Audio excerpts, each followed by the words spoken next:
예수님의 당부사항. 성경의 마지막 책 요한계시록은 22장으로 구성되었습니다. 1장은 인사말이자 서론에 해당합니다. 22장은 요한계시록의 결론이며 마지막으로 주님의 당부사항을 기록하였습니다. 요한계시록의 대결론은 속히 다시 오실 것인데 환난에 남지 않도록 교회에게 주신 경고입니다. 프롤로그와 에필로그의 유사성은 주님께서 속히 다시 오실 것이란 강림과 종말의 임박함입니다. 예수님은 직접 음성으로 요한계시록에 주신 목적을 설명하셨습니다.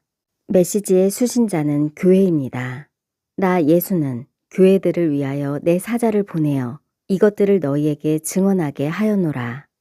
천사는 이 말씀이 반드시 속히 되어질 일이라고 대언하며 이번의 수신자는 그리스도의 종들입니다.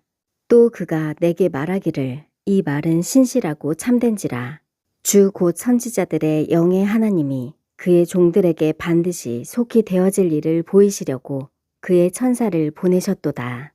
반드시 속히 되어질 일은 종말이 단축된 것으로 이해의 관점을 액면 그대로 받아들여야 합니다. 미래 한 시점에 성취될 예언은 끊임없이 전진해 나가는 현재 안에서 이미 성취되고 있기 때문입니다. 21절로 기록된 22장에서 주님은 7가지를 당부하셨고 이것은 요한계시록의 요약입니다. 어떤 구절은 천사가 대언했지만 계시의 출처는 내가의 주어 예수님이며 모두 주님의 당부사항입니다. 1. 첫 번째 당부사항. 예언의 말씀을 지키는 자는 복이 있다. 요한계시록에서 여러 번 예언의 말씀을 지키라는 지시가 반복되었습니다. 보라, 내가 속히 오리니 이 두루마리의 예언의 말씀을 지키는 자는 복이 있으리라 하더라.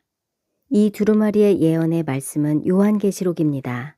요한계시록의 예언은 내가 속히 오리니에 전제되어 장차 일어날 인류의 역사가 주님의 재림을 향하여 실행될 것이라는 의미입니다. 최종 세대는 요한계시록을 많이 읽고 지켜야 합니다. 2. 두 번째 당부사항. 요한계시록의 말씀을 임봉하지 말라. 또 내게 말하되 이 두루마리의 예언의 말씀을 임봉하지 말라. 때가 가까우니라. 요한계시록의 말씀을 임봉하지 말라는 지시는 이 말씀을 읽고 탐구하고 가르치라는 뜻입니다. 그렇게 해야 할 이유는 무화과나무 세대에게 주님의 강림이 임박했기 때문입니다.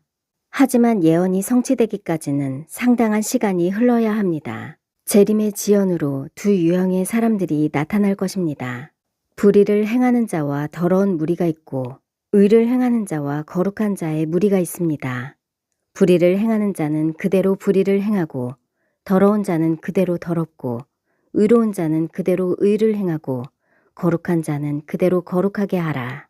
주님의 오실 때가 가깝기 때문에 사람들의 태도와 특징을 바꿀 시간이 더는 없습니다.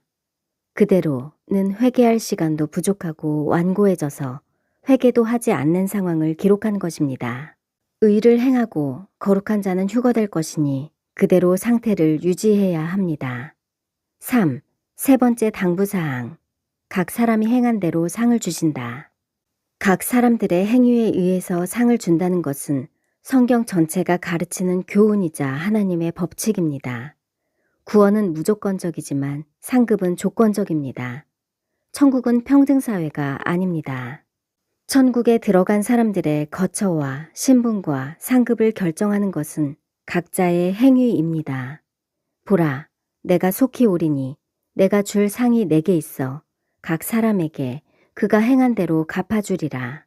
예수님께서도 복음서에서 같은 의미로 상에 대해 강조하셨고 예레미야와 베드로, 바울도 기록했습니다.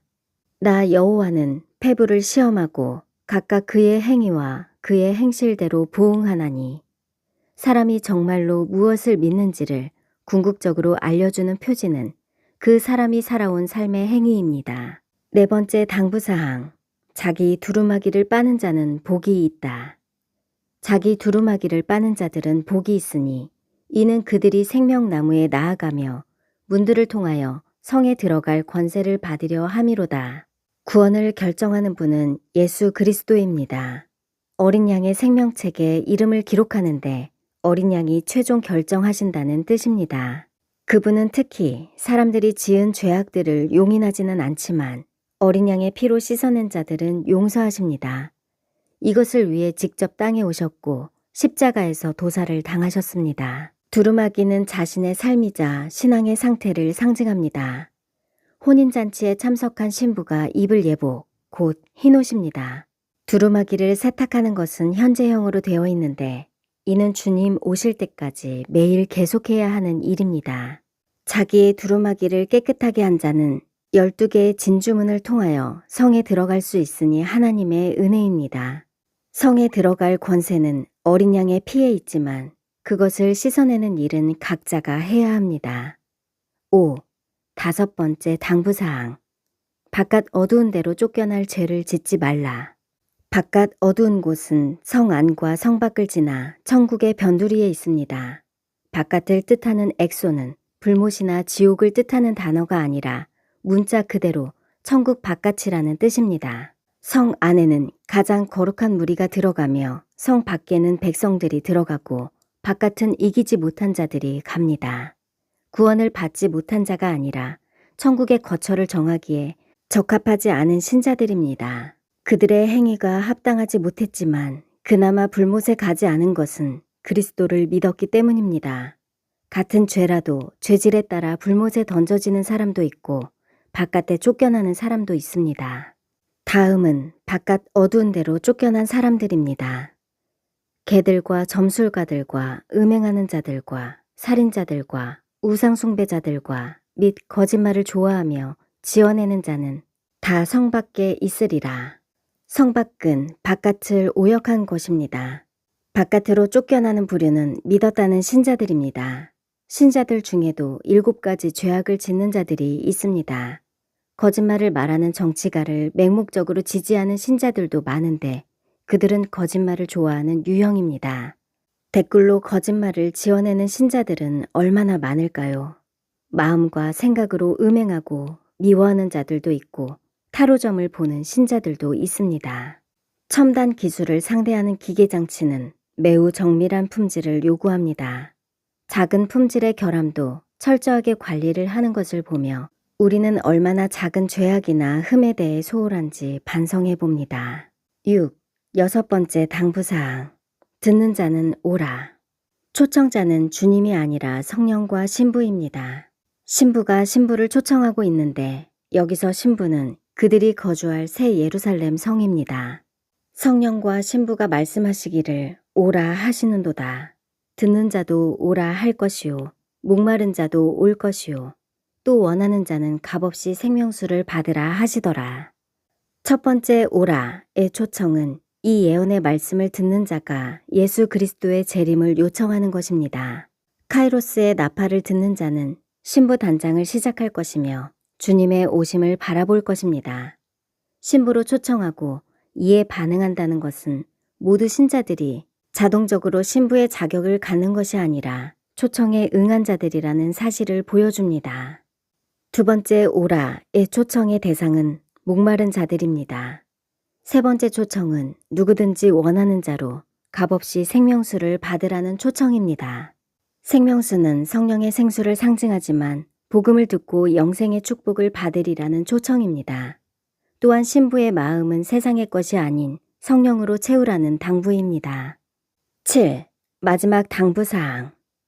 내가 진실로 속히 올 것이다. 요한계시록을 교회에게 주신 이가 그리스도로 출처를 밝히고 있습니다. 마지막 대결론은 내가 진실로 속히 오리라는 약속입니다. 이것들을 증언하신 이가 이르시되 내가 진실로 속히 오리라 하시거늘 아멘. 주 예수여 오시옵소서. 성경의 마지막에서 내가 속히 오리라 3번이나 반복된 것은 인류를 향한 그분의 영원한 계획이 다시 오심에 있다는 사실을 선언하시고 어린 양을 따르기로 선택하라는 최종적 당부사항입니다. 모든 악을 제거하는 날이 올 것이며 더할 나위 없는 영원한 기쁨과 안식을 가져오실 그리스도의 강림을 기대하며 기다리라는 권면을 받았습니다.